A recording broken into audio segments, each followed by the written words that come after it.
Première intervention pour Yulia. Elle doit subir une ponction de moelle osseuse dans la hanche. Un prélèvement sanguin est aussi effectué.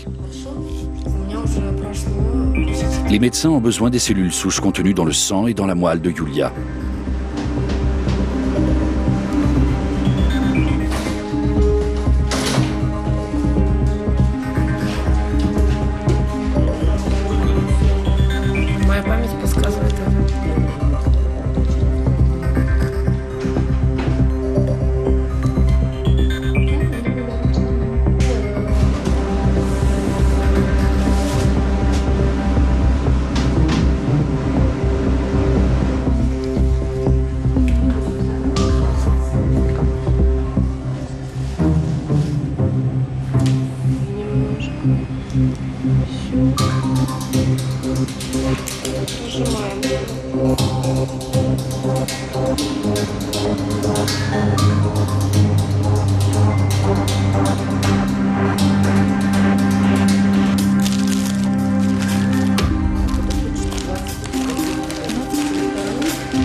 David.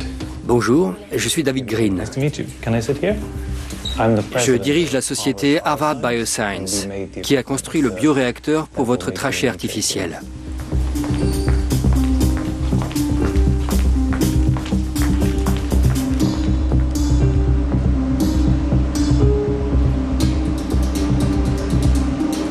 Voici une réplique exacte de votre trachée artificielle. C'est aussi la copie conforme de votre trachée. On a fait un scanner de votre gorge pour fabriquer cette trachée sur mesure. Une semaine après l'implantation des cellules souches, ce sera comme du tissu normal, irrigué par des vaisseaux sanguins et aussi rose que votre peau.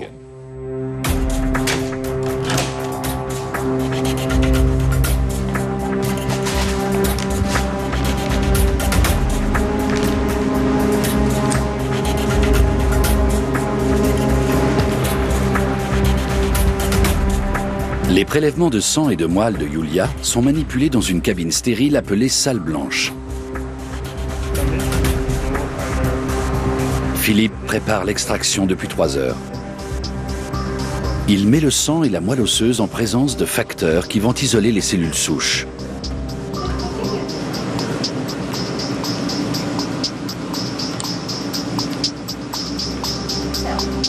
Les poches de sang et de moelle osseuse sont reliées à une centrifugeuse qui finira de séparer les cellules souches des autres cellules sanguines.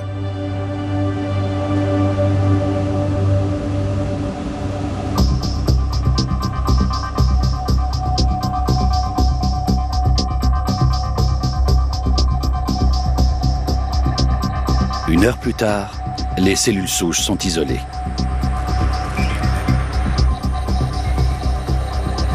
On vous a prélevé des cellules de la moelle osseuse. Une fois réimplantées dans votre organisme, elles vont devenir des cellules de trachée. Mais on doit leur dire comment faire.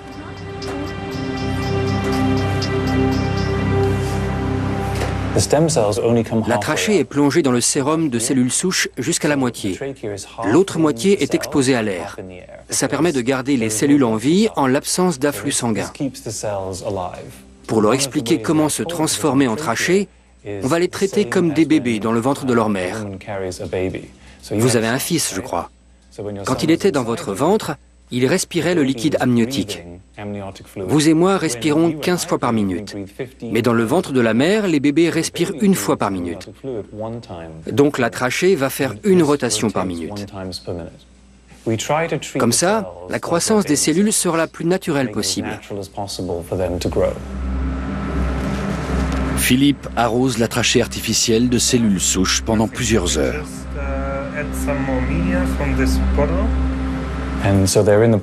La trachée artificielle va rester 2 jours dans le bioréacteur, en milieu stérile. Dans 2 jours, elle sera prête à être implantée dans votre organisme. Soyez prudent.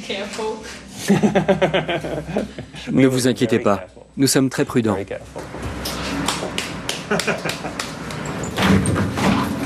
Juhu, ich kann auf Toilette. Philipp, ich höre Schiff.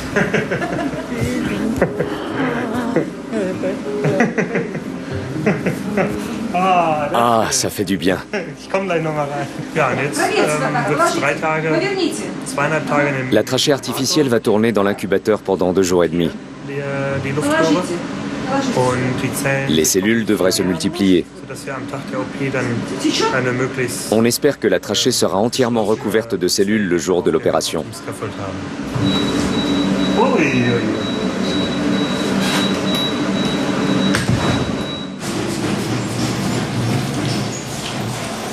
Philippe ira dans la salle blanche toutes les heures pendant 2 jours.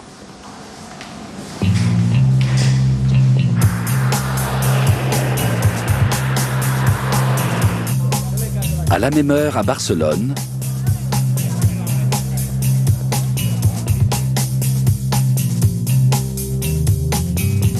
Paolo Macchiarini a quelques jours de libre avant l'opération de Krasnodar.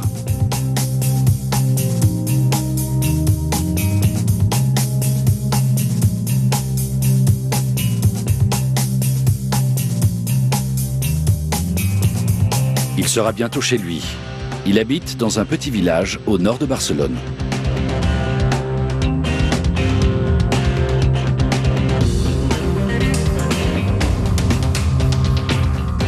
Paolo Macchiarini vit en Espagne depuis 10 ans.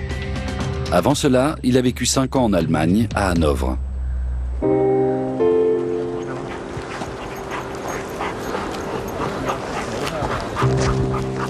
Paolo Macchiarini est aujourd'hui l'ultime espoir de nombreux malades. Comment choisit-il ses patients? Il y a toujours une raison particulière pour choisir un patient. Ce n'est pas seulement parce qu'il est très malade, ou même mourant. Par exemple, cette patiente russe. C'est une jeune femme qui était danseuse au Bolchoï et qui a eu un accident pendant sa grossesse.